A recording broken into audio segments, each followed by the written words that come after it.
ഒരുപാട് പ്ലാൻ ചെയ്ത് ഒരു ട്രിപ്പ് പോകുന്നതിനേക്കാളും ഏറ്റവും ബെസ്റ്റ് സഡനായിട്ട് നമ്മൾ എന്തെങ്കിലും തീരുമാനിച്ചിട്ട് അങ്ങ് ഇറങ്ങി പോകുന്നതാണ് കേട്ടോ. അത്തരത്തിലുള്ള ഒരു അൺപ്ലാൻഡ് ട്രിപ്പാണ് ഇന്ന് വ്ളോഗായിട്ട് ഞാൻ ചെയ്യുന്നത്. ആദ്യം ഞങ്ങൾ പോയത് തമിഴ്നാട് തക്കലയിലുള്ള പത്മനാഭപുരം പാലസ്. വണ്ടിയൊക്കെ പാർക്ക് ചെയ്ത് വരുമ്പോൾ ഞങ്ങളുടെ കണ്ണിലേക്ക് ആദ്യം പതിച്ചത് ഈ ഒരു പുളിയും മധുരവും ഒക്കെ നിറഞ്ഞ മാങ്ങയാണ്. ആ മാങ്ങയും കഴിച്ചുകൊണ്ട് പാലസിന്റെ കോമ്പൗണ്ടിലേക്ക് കയറി. പാലസിന്റെ ഉള്ളിൽ ചെരുപ്പിട്ടുകൊണ്ട് കയറാൻ പറ്റില്ല, അതുകൊണ്ട് ഞങ്ങളുടെ ചെരുപ്പുകളെല്ലാം ഒരു ചപ്പൽ സ്റ്റോറേജ് ഏരിയയിലേക്ക് വെച്ചിട്ട് നേരെ കൗണ്ടറിൽ പോയി ടിക്കറ്റ് എടുത്ത് കൊട്ടാരത്തിനുള്ളിൽ കയറി. ആൻഡ് മറ്റൊരു പ്രശ്നം, വീഡിയോഗ്രാഫി അലൗഡ് അല്ല പാലസിനുള്ളിൽ. സോ അഗെയിൻ ഫോട്ടോസ് മാത്രം എടുത്തിട്ടാണ് ഞങ്ങൾ അവിടെ നിന്ന് ഇറങ്ങിയത്.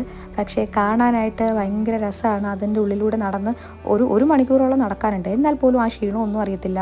പഴയ കാലത്തിലുള്ള കുറേ ഉപകരണങ്ങളും അവരുപയോഗിച്ചിരുന്ന കട്ടിലുകളും ചെയേഴ്സും അങ്ങനെ ഒരുപാട് കാര്യങ്ങൾ അതിനുള്ളിൽ കാണാനുണ്ട്. അങ്ങനെ അതെല്ലാം കണ്ട് ഒരു 1 hour അവിടെ സ്പെൻഡ് ചെയ്തിട്ട് ഞങ്ങൾ അവിടെ നിന്ന് നേരെ ഇറങ്ങിയിട്ട് പോയത് കന്യാകുമാരിയിലേക്കാണ്. അതാണ് സത്യം പറഞ്ഞാൽ പ്രതീക്ഷിക്കാതെ എടുത്ത തീരുമാനം. പത്മനാഭപുരം പാലസിൽ പോകണം ഞങ്ങൾ തലേ ദിവസം തീരുമാനിച്ച് പിറ്റേ ദിവസം ഇറങ്ങി. പക്ഷേ ബാക്കി സമയമുണ്ടല്ലോ, എന്നാൽ എന്തുകൊണ്ട് കന്യാകുമാരി പോയിക്കൂടാ എന്ന് വിചാരിച്ച് ഞങ്ങൾ നേരെ കന്യാകുമാരിയിലേക്ക് പോയി ഗൈസ്. വളരെ കുഞ്ഞിലെ ഞാനും അച്ചാച്ചനും അമ്മയും കണ്ണനും കൂടി കന്യാകുമാരി പോയതായിട്ട് എൻ്റെ ഓർമ്മയിലുണ്ട്. പക്ഷേ വിവേകാനന്ദ പാറയിലൊന്നും കയറിയിട്ടുണ്ടായിരുന്നില്ല. അപ്പോൾ ഇതെൻ്റെ ഫസ്റ്റ് എക്സ്പീരിയൻസ് ആയിരുന്നു. ലൈഫ് സേഫ്റ്റി ജാക്കറ്റൊക്കെ ഇട്ടിട്ടാണ് ബോട്ടിൽ കയറുന്നത്. വളരെ ചെറിയ ബോട്ട് യാത്രയാണെങ്കിൽ പോലും എനിക്ക് ചെറിയ ഭയമുണ്ടായിരുന്നു. അതൊക്കെ എൻ്റെ ഫേസിൽ കാണാനും പറ്റുന്നുണ്ട്.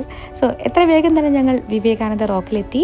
ഇവിടെയും ചെരുപ്പിട്ടിട്ട് അകത്തേക്ക് പ്രവേശനമില്ല. അതുകൊണ്ട് ഞങ്ങളുടെ ചെരുപ്പുകളെല്ലാം ഒരു കൗണ്ടറിലേക്ക് വെച്ചിട്ടാണ് മുകളിലേക്ക് കയറിയത്. കന്യാകുമാരി എന്ന് കേൾക്കുമ്പോൾ തന്നെ എൻ്റെ മനസ്സിൽ സൺറൈസും സൺസെറ്റും വിവേകാനന്ദ റോക്ക് മെമ്മോറിയലാണ് വരുന്നത്. ഇപ്പോൾ തിരുവള്ളുവാർ സ്റ്റാച്ചു കൂടിയുണ്ട് അവിടെ. എന്നാൽ ഇപ്പോഴുള്ള മെയിൻ അട്രാക്ഷൻ എന്ന് പറയുന്നത് ആ കാണുന്ന ഗ്ലാസ് ബ്രിഡ്ജാണ്.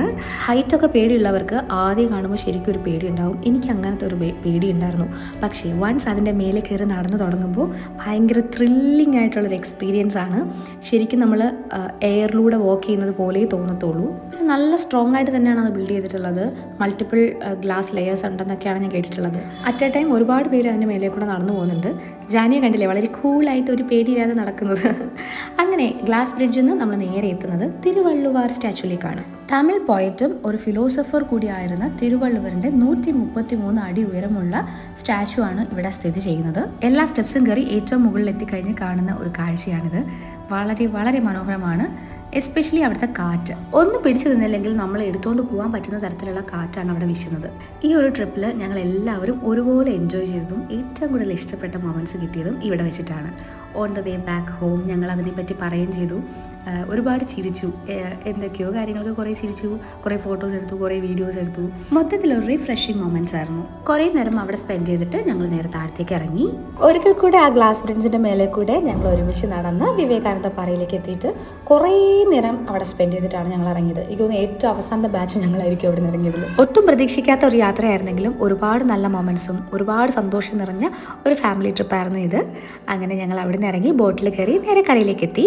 ഒരുപാട് പർച്ചേസിംഗ് ഒന്നും നമ്മൾ ചെയ്തില്ല. പക്ഷേ എനിക്ക് ഏറ്റവും കൂടുതൽ അട്രാക്റ്റീവായിട്ട് തോന്നിയത് ഇത്തരത്തിലുള്ള സീഷൽ സ്റ്റോർസ് ആയിരുന്നു. ഭയങ്കര ബ്യൂട്ടിഫുൾ ആയിരുന്നു കാണാൻ.